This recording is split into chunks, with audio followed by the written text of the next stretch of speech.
Boa tarde mais uma vez.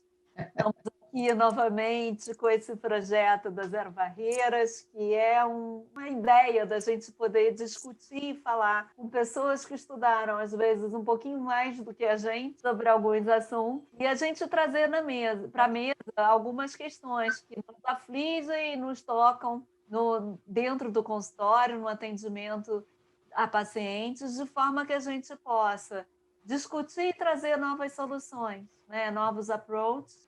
Como eu tinha falado anteriormente, hoje a gente vai falar sobre a violência de gênero. Né? Se a gente pensar que gênero até 20, 30 anos atrás existia o masculino e o feminino e só, né? A gente está falando agora de um approach muito maior e de uma dificuldade ainda maior de se lidar com essas diferenças e com essas questões que vêm muito graves e muito fortes no nosso dia a dia. Então, a ideia é a gente realmente pegar, abrir esse espaço democrático, agradecendo a Marta pela disponibilidade dela, de poder estar aqui com a gente, dividindo um pouquinho desse saber. Agora eu vou deixar a palavra com a Patrícia, que ela fala tão bonito. Então, ia dando boa tarde a todos que estão chegando. Hoje a gente vai ter o prazer, né, de ouvir Marta. Marta Alcântara é psicanalista, assim, com vários anos de experiência na clínica, e tem um orgulho imenso de você ter aceito esse nosso convite para dividir um pouquinho esse teu mergulho, né, mais recente na questão da violência do gênero, um assunto que, embora, né, esteja na nossa atualidade, ele vem de uma antiguidade, né? A gente tem essa questão meio que na raiz, quase de uma construção, de uma estereotipia entre os gêneros. E, Marta, talvez a gente pudesse começar, né, convidando as pessoas para colocarem as perguntas no chat, então interajam conosco aqui, a gente vai pedir que vocês escrevam para ser mais fácil, para a gente não ter ruído aqui na ligação. Então, que vocês escrevam para a gente aqui as perguntas, e a gente vai abrindo as perguntas para a Marta. Mas gostaríamos muito de ter a tua visão também desse aspecto, né, histórico, porque que é um assunto, né, que, apesar de estar na pauta, na nossa dinâmica, né, enquanto sociedade e atualidade, que vem de uma longa herança, né, histórica. Que herança que é essa, Marta? Começa talvez aí para a gente aquecer as turbinas, falando um pouquinho dessa questão mais, né, da raiz do problema. Uhum. Bom, primeiro, obrigada pelo convite. Queria assim, convidar todo mundo a participar, mais até como um bate-papo. Não sou especialista no assunto, mas é um assunto que me mobilizou muito, não só por observar, né, na escuta clínica, as questões de relacionamento, muito sutis, que muitas vezes aparecem e que levam sempre a uma questão de uma sociedade muito machista e do que a mulher acabou interiorizando a nível de papel nas relações, né? E, mais especificamente, há um ano atrás, também, por convite de vocês duas, eu comecei a participar da ONG Zero Barreiras, e, mais uma vez, a gente confirma, dentro de vários aspectos judiciais, de vários processos, as decisões extremamente machistas em relação às mulheres, né? Então, bom, a gente está na atualidade, eu vou fazer um convite a vocês para viajar um pouquinho no tempo, porque aí eu fui procurando estudar como foi essa construção cultural, porque, na realidade, a gente está falando de gênero, mas a gente precisa, antes de tudo, falar do humano como um todo, né? Então, assim, é uma história, literalmente, a gente não tem exatidão nem nada, porque a história também é muito falha, né? Mas a gente pode perceber, num desenrolar da história da humanidade, que lá no início, que a gente pode viajar aí 2.500, 3.000 anos, o homem, ele não era sujeito do seu desejo, né? Ele não dominava a terra, ele era objeto dos deuses, né?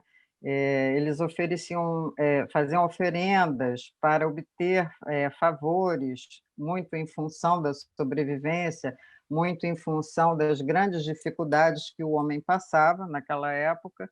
Então, nessa época, a gente a princípio, não percebe nenhuma diferença de gênero. Existiam as deusas gregas, que aí o Laércio pode aí ilustrar, porque eu achei interessante fazer umas ilustrações para ajudar na nossa viagem aí no tempo.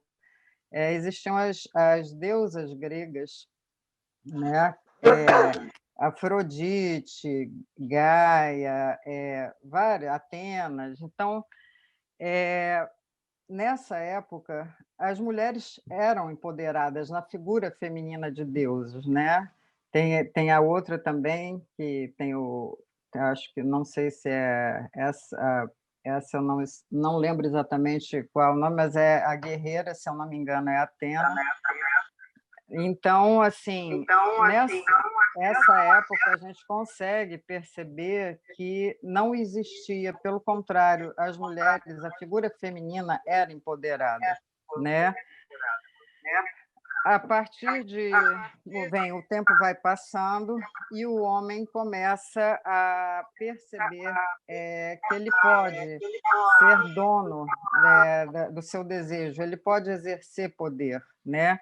E é quando começa justamente a, a filosofia, né, e a democracia, que já é no século V antes de Cristo, né, se rompe esse pensamento que eles ficavam na mão, eles eram objetos dos deuses, e eles vem o nascimento da filosofia e da democracia, né? Filosofia é amor à sabedoria, e a democracia é o poder na mão dos humanos, né? Então, a partir daí, com o Aristóteles, o que ele faz? As mulheres estão fora da polis, né?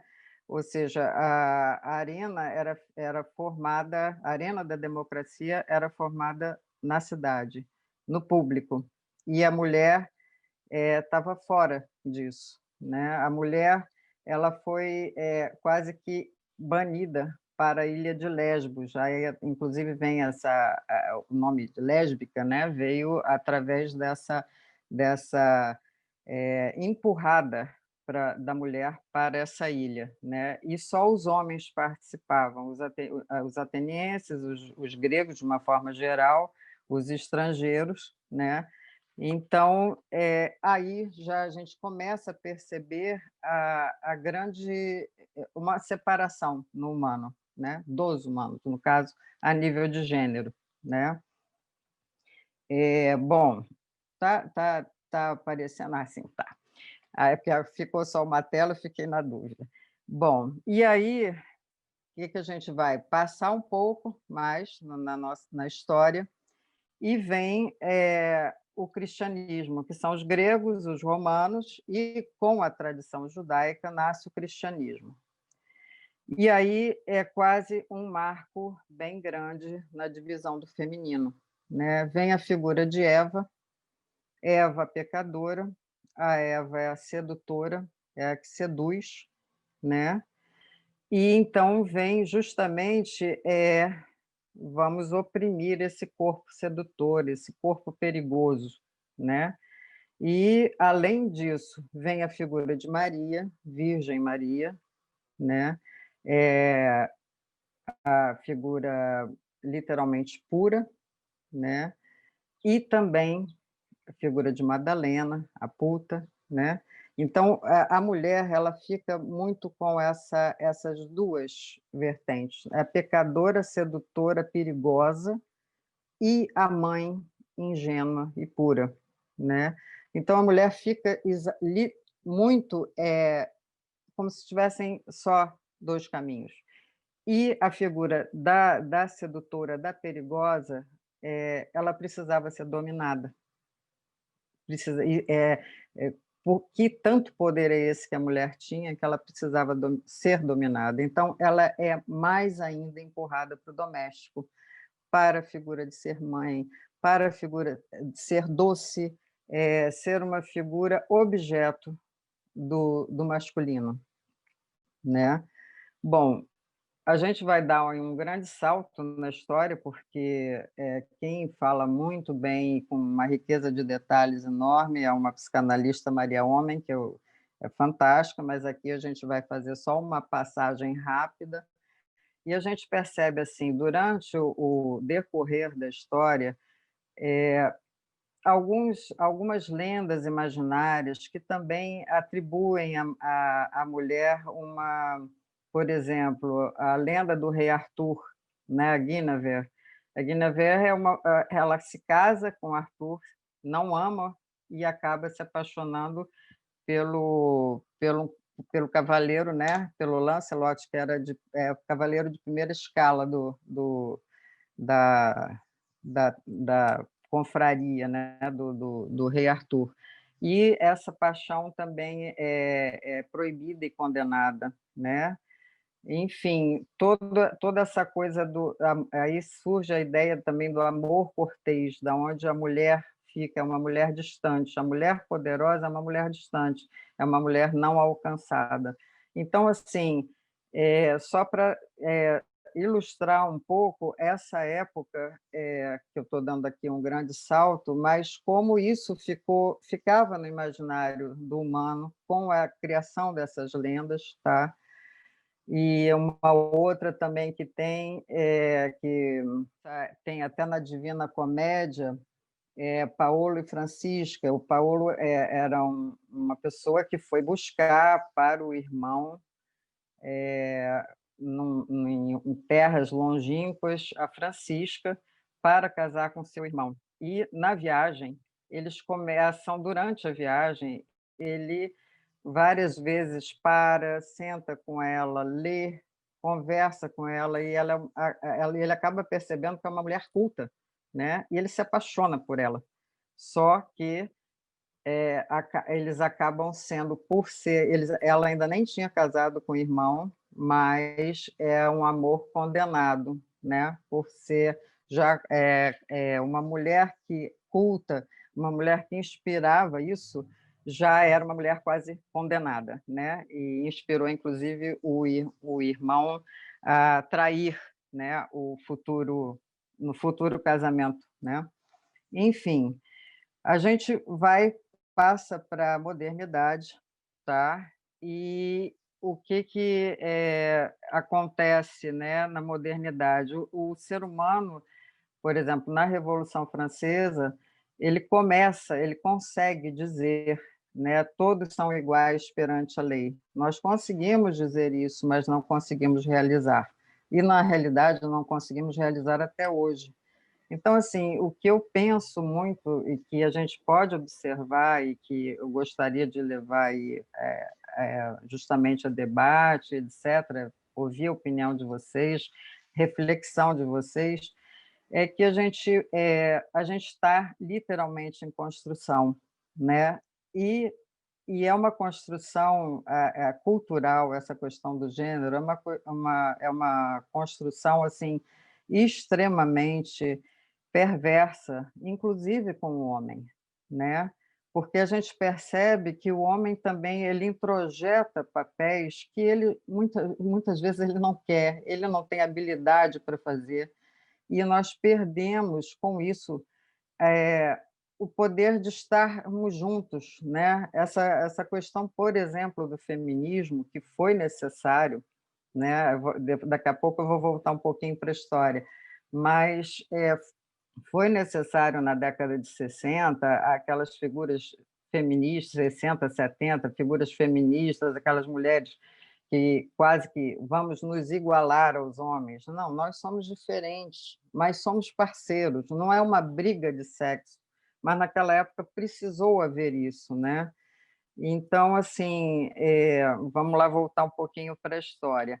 bom, depois da época da modernidade, com a Revolução Francesa e tudo, o capitalismo chama, também durante o que a gente percebe na história, por que é muito interessante ouvir a história da humanidade, porque a gente consegue se contextualizar como humano, como bicho, que somos bicho, a gente esquece que a gente é bicho, né? Nossa sociedade é construída com movimentos, eles vão e retornam. Existe quando começa-se a haver um movimento aqui, vem uma força opressora. Então, a gente está em plena construção. E numa época bastante boa, hoje, acredito, porque a gente está com essa questão da globalização, com a questão das redes sociais, a gente tem muito mais facilidade para promover debates, para promover troca de ideias, né? Para as pessoas conseguirem se colocar de uma forma menos formal, né? Menos preocupada com que papel que eu estou fazendo aqui, mas falar do afeto, falar justamente dessa questão da violência, e nós, como psicólogos, a gente está diretamente nessa escuta, né? Bom, voltando um pouquinho para a história, que eu estou indo e voltando, um pouco como, como o movimento nosso do humano, né? Com o capitalismo, quer dizer, o capitalismo começou no século XIII, mas ele só se concretiza literalmente no século XVIII e XIX, ou seja, a nossa história é muito louca mesmo, que a gente fica com a ideia que são etapas muito mais claras, apesar de serem diluídas no tempo, mas a gente percebe que essa diluição é enorme, porque ele se inicia no século XIII e se concretiza no século XVIII e XIX. Então, justamente nessa época da concretização, século XVIII e XIX, a mulher começa a sair, começa a ir para fora, começa algum trabalho, né? Poucos, mas assim muito de uma forma muito ainda incipiente, né? E o interessante é que nessa época final do 19, né, o Freud, que tem a ver aqui com nosso âmbito, né, ele escuta o grito de histeria da mulher, né? E assim, é interessante porque como a gente está tão imbuído dessa cultura, o próprio Freud, que ele escuta a histeria, que levanta certas falas femininas, né? Quando esse grito de opressão da mulher ele vai para o corpo, né? Ele mesmo, em 1920, ele fala uma frase que é em 1920, né? A gente tem 100 anos só. Ele fala: anatomia é o destino. É uma fala do Freud de 1920. Ou seja, como isso está literalmente introjetado na nossa cultura, né? Desde sempre. E, assim, o que a gente pensa hoje, justamente entrando no século XX, a gente olha 100 anos atrás, a mulher não tinha direito de votar, a mulher não tinha direito de estudar, né? A gente começa justamente nessa década de 20, a mulher, através das vestimentas, a gente começa a ver que o colo pode aparecer, que você já pode mostrar uma parte do braço. Tudo isso não é né, literalmente, não são anos certinhos, mas você começa a perceber em alguns locais um certo movimento, aí em outros lugares começa uma mudança de hábito. E a gente só tem 100 anos. Isso é nada dentro do tempo né, de história da humanidade, né?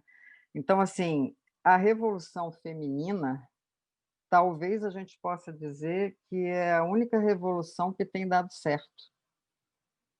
Tem dado certo, mas ela está em processo, né? Ela está em processo. A gente, como eu, assim, eu gosto muito da ideia de uma de um amigo meu, o Carlos Mário, que é psicanalista, ele fala muito a ideia do Big Bang, né? Em relação à história da humanidade. Deu a explosão do Big Bang e nós somos poeira cósmica, literalmente atravessando, né? E aí eu fico pensando exatamente como somos poeira cósmica, somos nada, mas como é importantíssimo a nossa passagem por aqui, a gente justamente está contribuindo para esse processo, porque a gente está num processo, e estará eternamente num processo de mudanças, de construção cultural e desconstrução, né? E quando eu assim, estamos pensando no gênero feminino, não é só o gênero feminino, é o gênero, na realidade, estão aí incluídos os gays, toda essa diversidade oprimida, porque, na realidade, a gente está falando o tempo inteiro de dominação e de poder, né? Quando a gente pensa, por exemplo, no pedófilo, na pedofilia, na zoofilia, na necrofilia, tudo isso a gente está falando, não são de pessoas que querem o prazer sexual, né? A gente está falando de dominação de um corpo parado, um corpo que não responde, né? A pedofilia, na realidade, poderia responder, mas a criança não tem condição disso, né? Então, a gente está o tempo inteiro falando de dominação e de poder, né? Não é resumindo muito, mas é literalmente muito isso que a gente está, né? Então, assim, o que eu hoje, assim, algumas coisas que eu pensei a nível de violência, assim, atual, de novo em relação ao corpo da mulher, né? Hoje a nossa cobrança o que seria essa agressão ao corpo, a dominação ao corpo? É tornar a mulher escrava de um corpo perfeito. Então surge a questão das academias, das dietas enlouquecidas, né? Você precisa estar muito bem para o outro, né? Isso uma continuação dessa violência em relação ao corpo da mulher e à dominação, né? Atualmente, há pouquíssimo tempo, né? Acho que tem 20 dias, eu acho, até se o Laércio puder mostrar, teve uma senadora americana que ela é uma coisa tão difícil, uma posição hierárquica, de hierarquia grande, como uma senadora americana, estava num debate com dois candidatos aí, a vice-presidência nos Estados Unidos, ela foi literalmente interrompida no discurso dela. Então, isso, inclusive, saiu no noticiado, ela pede, né? Ela pede, eu estou falando, eu posso acabar de falar, porque esse senhor literalmente interrompeu a fala dela sem o menor escrúpulo. Ou seja, o que a gente vê nisso muito claro, tão introjetado que ele se sente no direito, isso para ele não é nada demais, não é nem falta de educação, é como se ele tivesse no direito, né? E são pessoas, uma é senadora e a outra, isso nos Estados Unidos, a gente, aí voltando a falar, assim, isso não é só no Brasil, né?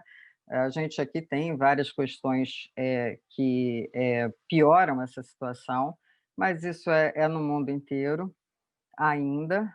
Guatemala é outro país assim que o homem pode defender a honra tranquilamente, matando a mulher.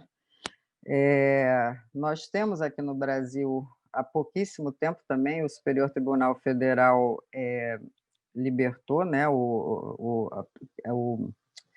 ex-marido que esfaqueou a ex-companheira, nem companheira ela, e o Supremo literalmente não condenou.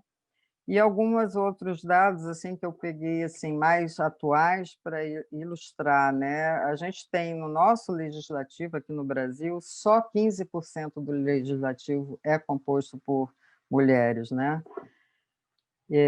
Dentro nessa pandemia, o aumento foi, alguns dizem, de 50% a 70% de violência doméstica. Uma mulher é violentada a cada 2 minutos. 3 mulheres, isso aqui no Brasil, 3 mulheres morrem todos os dias e 80% das mulheres que sofrem agressão são vinculadas ao agressor, né? A gente está falando literalmente de violência doméstica, sem falar da violência sexual intrafamiliar, onde o homem está numa hierarquia, ele põe a mulher aqui e os filhos quase num nível da mulher, né? E assim, o que a gente pode pensar quanto mais o corpo feminino ele fala, né? Ele se torna sujeito do seu desejo, um movimento de uma força oposta, força contrária vem. Então, assim, o que a gente pode imaginar é exatamente esse aumento da violência, não só com a pandemia, mas a gente tem visto, está sendo denunciado, só que, como eu falei, 11% procuram a delegacia para fazer a ocorrência. A gente pode pensar muito exatamente nessa força contrária, que é muito do humano, e que a gente precisa, não será sem luta, não será sem conflito, sem resistência, sem assédio, mas é possível porque a gente, justamente o que a gente está fazendo aqui, por exemplo, promovendo debates, indo em redes sociais, eu tenho visto assim movimentos dessa garotada mais nova, existem várias páginas, uma mini ONU, que é um grupo de estudantes de uma faculdade de, de Minas, que eles promovem debates com assuntos atuais e também muito ligados a essa questão. Tem uma outra no Instagram, que são meninas novas que também abriram esse espaço para que possam acolher denúncias de mulheres. Ou seja, é fundamental a gente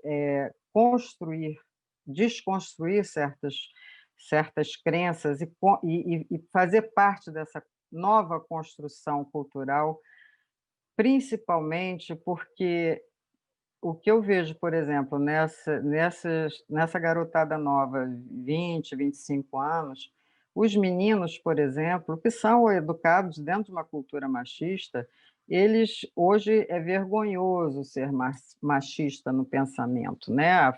A nível de. Mas no seu agir, eles agem automaticamente. Então, como é importante promover debate, promover sensibilização, botar literalmente a boca no trombone para que essas novas gerações consigam ir mais rápido, porque eu acho que o que a gente está vivendo agora, inclusive, é uma mudança de velocidade com todas essas ferramentas que nós temos. Tudo bem que o nosso cérebro ainda funciona no analógico, mas eu acho que a gente está com ferramentas bastante boas, e eu acho assim que é fundamental a proposta, né? Qual seria a nossa contribuição como poeira cósmica? É justamente tentando sensibilizar as pessoas com debates como esse, provocar uma reflexão maior sobre esse assunto. Enfim, gente, aí eu gostaria de ouvir de vocês. A Ana está aqui, a minha grande inspiradora, que foi justamente participando mais, justamente com ela, presenciando o trabalho fantástico que ela faz. Isso me mobilizou bastante. Tenho buscado assim, justamente a gente tentar entender um contexto do humano, porque a gente precisa acabar com essa questão de gênero, mulher, homem, né, e falar do humano, né, promover amor, porque isso, inclusive, a gente já falou isso no nosso grupo de estudo, né, Ana?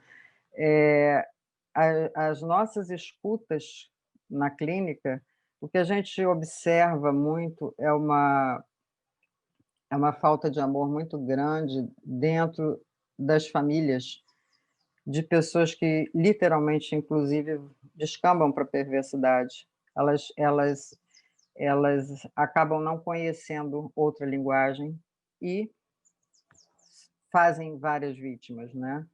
E, infelizmente, não sei, a Ana pode me confirmar mais, mas 98% é do sexo masculino, com mulheres e crianças. E aí a gente pode englobar todos os outros gêneros, né? Os gays, que tá aí na mídia, toda hora a gente ouve, né? Vê, presencia. De novo, é uma questão de poder e dominação, que a gente precisa participar politicamente disso, não é política partidária, mas é politicamente, é ter atuação para contribuição de uma formação de nova cultura. A gente está num processo, a gente não vai chegar num objetivo. Eu não vou estar mais aqui, né? Acho que nenhum de nós, mas acho que a gente precisa estar muito atento a isso. E dentro da clínica, e como a Cris e a Patrícia estão fazendo, e várias outras instituições, né? E aí eu gostaria aí de abrir para vocês falarem o que vocês pensam, enfim. Só queria puxar o carro, gente. Marta, super obrigada. A gente já tem aqui uma primeira recomendação de leitura do Roberto Bica, que é Tantra, o mito da feminilidade, do André van Lisenbeth. E o Cristiano Vaz está colocando aqui uma questão. Então, vou ler a questão do Cristiano, mas vou lembrar quem quiser interagindo e colocando questões, se puder colocando aqui no chat, a gente vai lendo ela nas ordens. Então, o Cristiano colocou aqui uma questão. Qual você acha que é o papel do homem, né? Principalmente, acho que hoje em dia, nisso tudo. Olha, Cristiano, eu acho que é um pouco isso assim que eu acabei de falar. O homem ele precisa começar a exercitar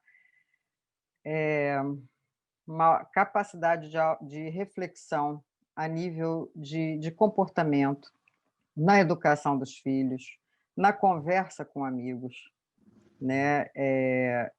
Perceber que como a cultura colocou a mulher como objeto, né? Objeto literalmente. Então, eu acho que o papel do homem é muito isso.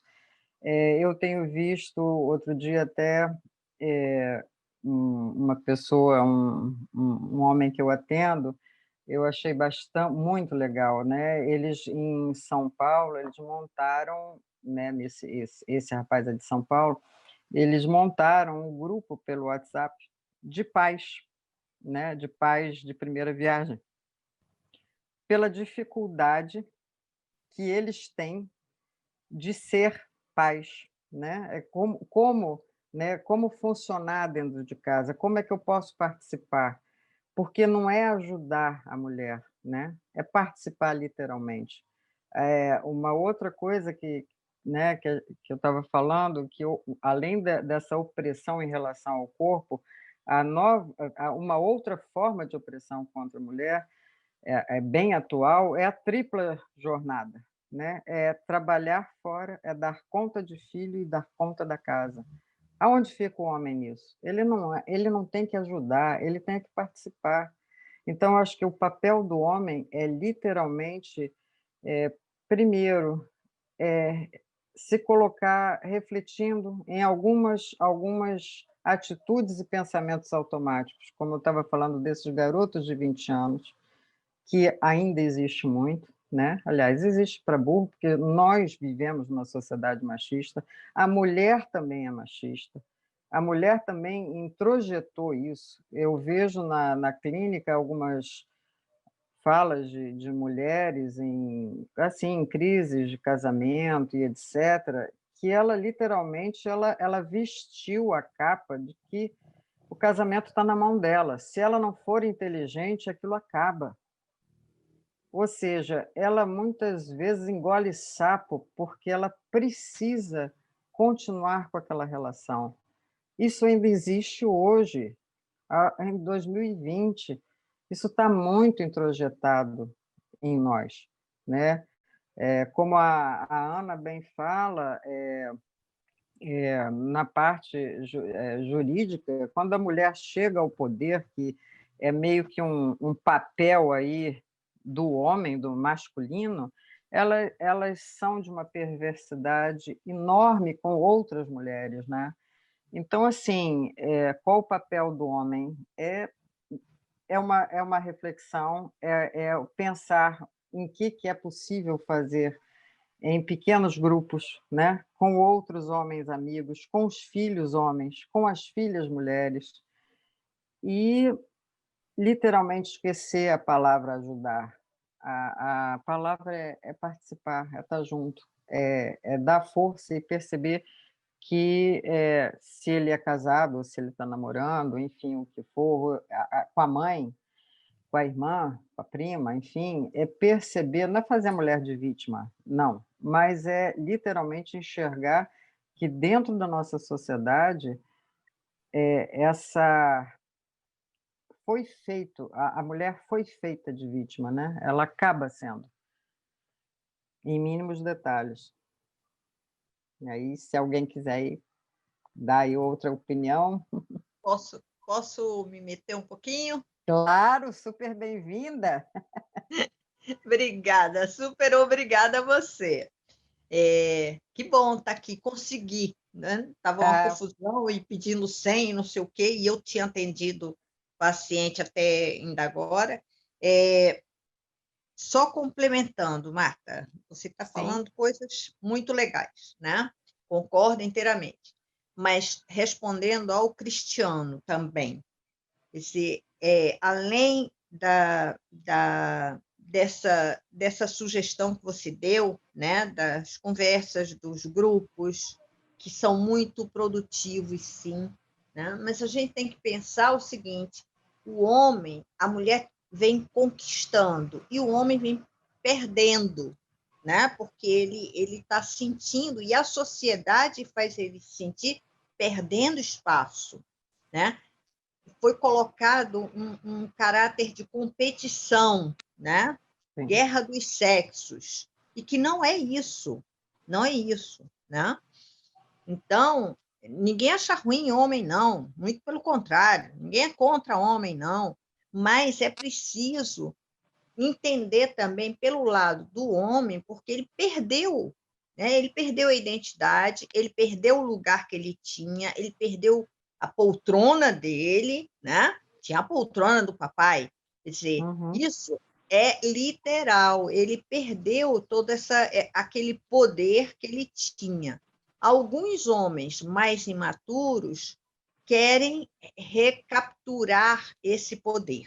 E aí se tornam, né, os mais violentos, porque só pela violência eles conseguem, né, submeter a mulher a alguma coisa. Mas eu preciso dizer o seguinte, eu acho que o homem tem que perder o medo de chorar, perder o medo de não ter preconceito com a mulher, perder o medo, sabe, de ser ridicularizado pelos outros, porque vai ser, né? Mas os homens estão, de uma certa maneira, muito amedrontados, porque eles perderam e ninguém emprestou nada, ninguém deu uma direção para eles, né? Eles só são errados, pronto, machista, acabou, ponto final. Sim. Então, é preciso, né, trazer esse homem para a mesma sociedade. Isso não é uma luta das mulheres, eu acho que é uma luta social. É isso que você falou, a construção de uma nova cultura, que é uma cultura do respeito, é preciso que todo mundo meta a mão na massa, porque não vai acontecer sendo construída por mulheres. E o que a gente vê é que, mesmo entre as mulheres, você tem uma fragmentação, porque historicamente se diz que as mulheres são pouco solidárias umas com as outras, que os homens são muito mais fechados na solidariedade, né? A mulher tem mais empatia, mas a mulher não tem empatia pela outra, né? E aí você vê a coisa se fragmentando, porque passa a existir quase que um concurso, entre aspas, de quem que sofre mais entre as mulheres, e aí você tem grupos que se destacam, por exemplo, a gente encontra muito uma fragmentação, uma ruptura mesmo, de toda a ala LGBT mulher, né? O grupo, né, de mulheres lésbicas, de mulheres homossexuais, bissexuais, que criticam essa postura da mulher né, coisa, porque, na verdade, elas também saíram, né, se destacaram, e elas se identificaram com o machismo, com a postura homem, né, macho, que não chora, que não, né? Isso é coisa de mulherzinha, né? Ficar reclamando, ficar se vitimizando. Então, isso é uma coisa muito complexa e que as pessoas estão muito perdidas, na verdade, né? E a luta só dá um pouco mais de gás para quem está lutando, né? Mas o entorno não, o entorno quer paralisar a luta, né? E a postura do homem, ela vem melhorando bastante, mas ainda, sabe, está longe, porque não é espontânea ainda, é exigida, né?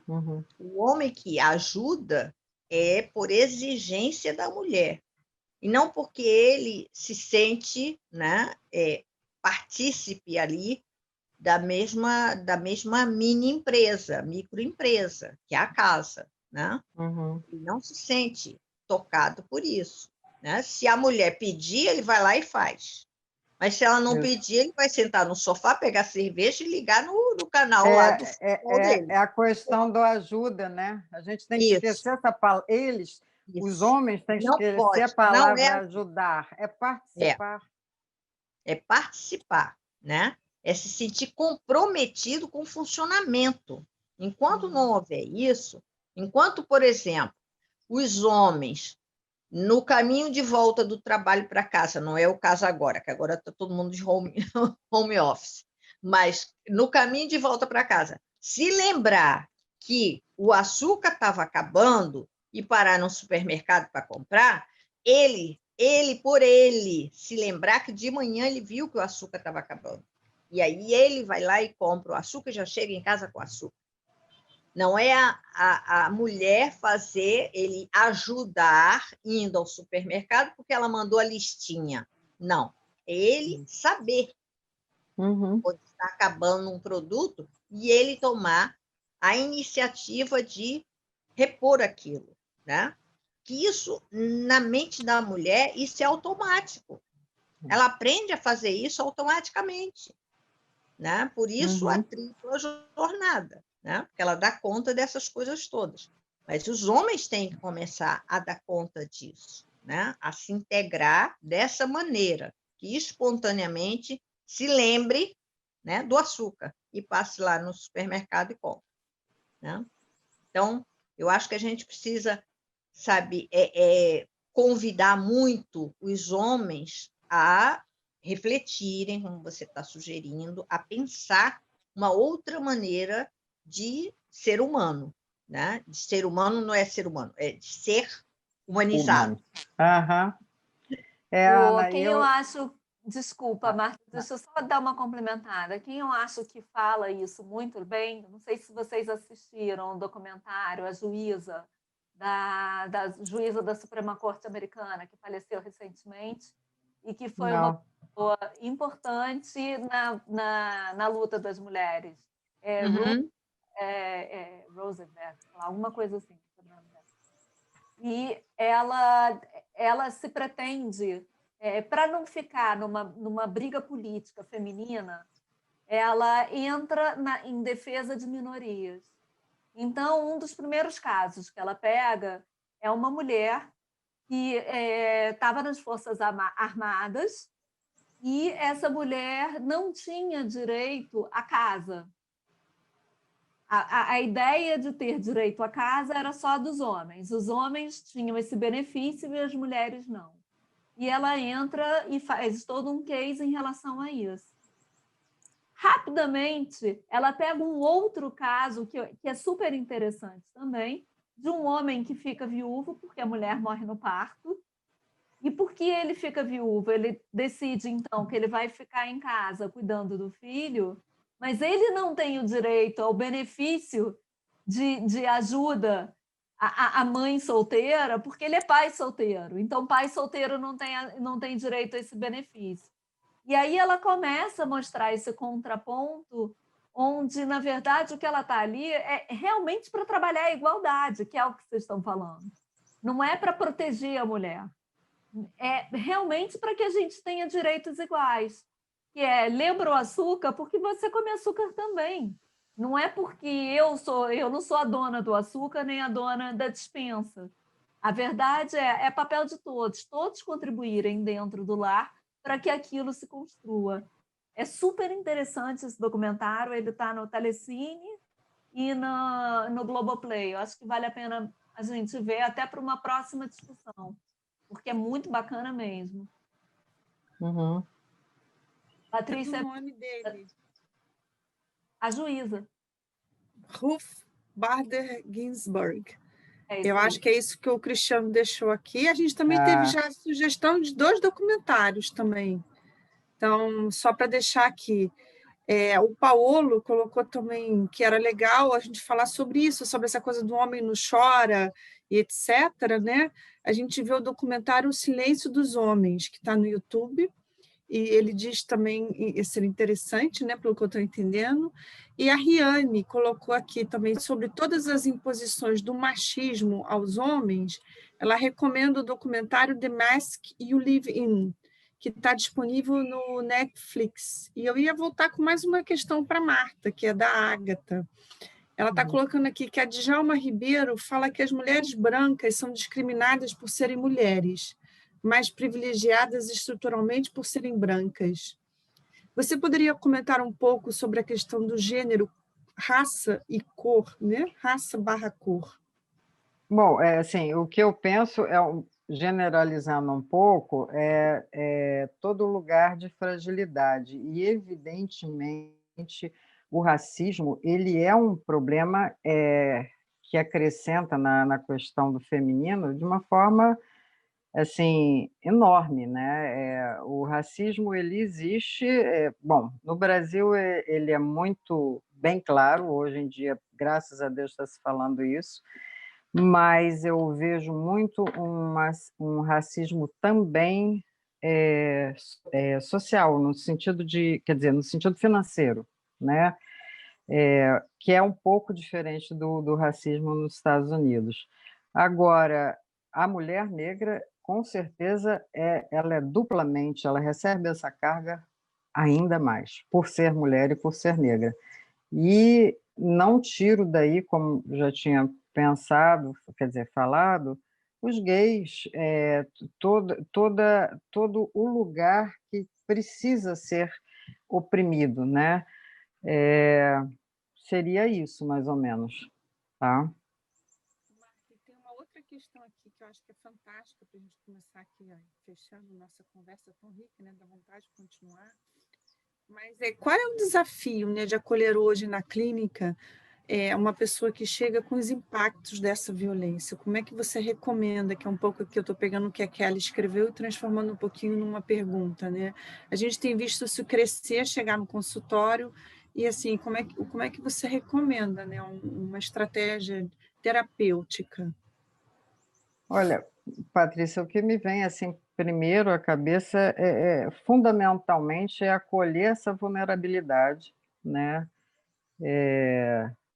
que é bem clara nesse sentido. Eu vejo, como eu comentei em algumas falas na clínica, esse posicionamento feminino, sem haver a violência nem física, nem tão escancarada, mas um posicionamento que às vezes soa como uma violência psicológica, isso é muito comum, é uma coisa sutil, porque o homem está de mau humor, então eu vou ficar quieta ou vou esperar o melhor horário. Bom, ok, isso é até uma estratégia de relacionamento de uma forma geral, mas quando isso se repete e muito dentro de um relacionamento de casal, isso é literalmente extremamente cansativo, né? E a mulher se coloca, se cobra estar disponível e sempre nesse lugar, né? Então, dentro da clínica, o que me passa muito na cabeça é acolher essa vulnerabilidade e ir construindo com a pessoa, com o paciente, através da escuta, literalmente, ver que sentidos que ela pode construir para a vida dela, para além da vida com o parceiro, o que ela pode transformar em potência. Eu acho que transformar as dores em potência é um caminho quase que fundamental para a gente ter como base de qualquer terapia, né? É transformar a dor em potência. E inicialmente seria acolher essa vulnerabilidade, né? E esse sofrimento.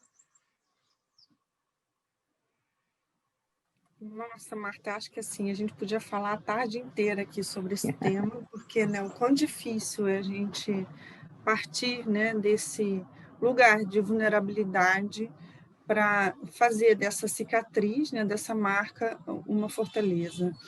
Então, a gente podia falar muito sobre isso aqui, mas acho que a gente levantar esse véu, dizer que ainda temos, sim, uma sociedade machista, com um estereótipo de funções, nessa segregação, né, que o gerenciar a despensa ainda é um papel feminino, por mais que nós dois estejamos consumindo açúcar, né, o quão difícil é a gente, de fato, desconstruir e trazer, né, uma nova realidade à tona. Acho que é papel de todos nós, homens, mulheres, trans, gays, lésbicas, né, a gente ajudar a que esse aspecto, né, da humanidade, né, viva de uma maneira mais harmônica dentro de nós, dizendo que todos nós temos responsabilidades, né, deveres e funções num coletivo, né, se existe um coletivo. Mas agradecer demais mesmo a tua fala, a tua presença aqui com a gente hoje, e abrir aqui um espaçozinho final, como a gente teve problema técnico, né? Se alguém quer deixar uma mensagem final, Marta, ou terminar aqui com uma mensagem final que você queira deixar para todos nós. Não, eu só assim gostaria de concluir um pouco, exatamente, eu pensei quando você me perguntou o que eu poderia falar, eu pensei muito nessa questão do contexto geral, porque eu acho que é tão importante a gente ter uma visão não detalhada, mas uma visão do humano como um todo, como o caminhar da humanidade vai, esses movimentos, né, que vão e vêm, né, eu até tinha colocado a questão da caça às bruxas, mas houve uma época na nossa história que é a época do Renascimento, que é uma época de promover a razão, né? E, de repente, durante esse período, houve também a caça às bruxas, queimavam as mulheres. Ou seja, hoje, no Brasil, a gente vê que vem conquistando várias posições o feminino, e aí a gente vem com o Ministério da Família. Ou seja, são forças opressoras, e a gente está nesse movimento, a gente não perder um pouco essa noção, essa imagem aí de ser poeira cósmica e está atravessando aqui por um período e poder construir, né? A gente não tem resposta pronta, a gente só faz parte do processo e eu acho que a gente precisa ter uma atitude política no sentido de participar, por mínimo que seja, com grupos pequenos, com debates, com reflexão, enfim, na clínica. É isso. Com certeza, acho que é um tema que vale a pena voltar aqui, né, para continuar essa discussão, não é isso, Cris? Com certeza, né? Acho que muita tinta já foi corrida e muitas mais teríamos acesso. Acho que alguém ia falar alguma coisa e eu ia interromper. Eu posso falar? É porque também a falta de infraestrutura jurídica que a gente tem, né, para acolher a mulher na violência. São as delegacias, a mulher é maltratada, não há um abrigo que a mulher possa, enfim, ir, né, se refugiar. As crianças e tudo, falta isso, só tem uma delegacia da mulher, né? Só tem uma delegacia da mulher. Precisa ter delegacia da mulher em todas as delegacias, com mulheres e não com homens escutando as mulheres. Eu acho que as mulheres precisam escutar as mulheres, os LGBTs e tudo mais. Sim. É só isso que eu queria falar. Eu cheguei tarde, desculpe, perdi muita coisa. Deixa eu dar um pitaquinho também. Posso? Claro. Deve. Olha só. Aproveitando isso que a Eleanor falou, a gente tem uma deficiência muito grande, na verdade. Né? A gente tem leis maravilhosas, a Lei Maria da Penha é show, né? É copiada no mundo inteiro. Né? O ECA para criança é show, mas não é cumprido. A gente tem a cultura da transgressão na nossa sociedade. Né? O Brasil transgride, tudo é transgressão, transgressão é valorizada. Então, a gente tem as leis, a gente tem os tratados, né? O Brasil é signatário, mas é como se fosse assim, a gente só está focando no primeiro passo, que é a denúncia.